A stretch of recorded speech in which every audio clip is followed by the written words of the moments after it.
the quintessential oddball, the AMC Rebel.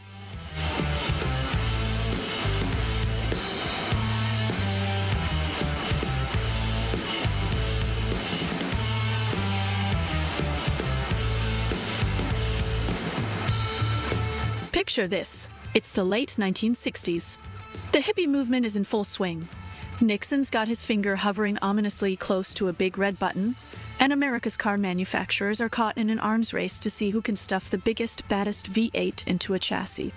Right smack in the middle of all this automotive bedlam enters our protagonist, the AMC Rebel.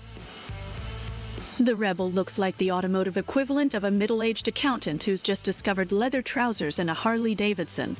It struts onto the scene with all the bravado of a Rockstar at Woodstock, but let's not kid ourselves. It's got the soul of a suburban dad who's really into stamp collecting. And that, my dear viewers, is what makes it so bloody fascinating. AMC, bless their hearts, were the scrappy underdogs of the American car industry. They didn't have the endless coffers of GM or Ford, but what they did have was a sense of audacity bordering on the foolhardy. The Rebel was their bid to crash the musclecar party, and they did it with a concoction of bravado and a sprinkle of insanity. Let's start with the looks. The aesthetics are a curious blend of gorgeous and grotesque, a long bonnet that seems to stretch for a postcode, a rear end that looks like it might have been designed by someone who's only ever seen a car described in a book, and angles sharper than Joan Rivers' tongue. It's the kind of car that could be considered ugly, but in the sort of way that makes it impossibly cool. And then there's the power, or perhaps we should call it attitude in cubic inches. Under the bonnet, you could have an array of engines that range from a straight 6 that's about as lively as a sedated tortoise to a 390 V8 that roars like a lion with a stubbed toe. With the latter, the Rebel could sprint from 0 to 60 in a time that made you feel every single muscle clench in fear and exhilaration. Handling, you ask? Well, let's just say steering the AMC Rebel is an experience. It's like herding cats, but not the cute, fluffy kind.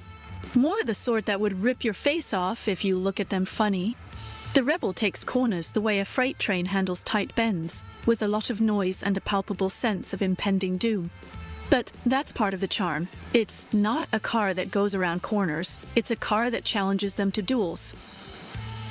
Inside, it's a classic late 60s affair.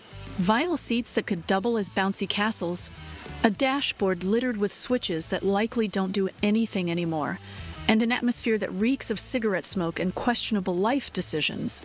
It's not what you'd call luxurious, but it's undeniably authentic. In the end, the AMC Rebel isn't just a car. It's an experience, a four-wheeled piece of history that harks back to a time when audacity was as important as horsepower. It's flawed, it's fantastic, and it's an icon of American muscle car lore.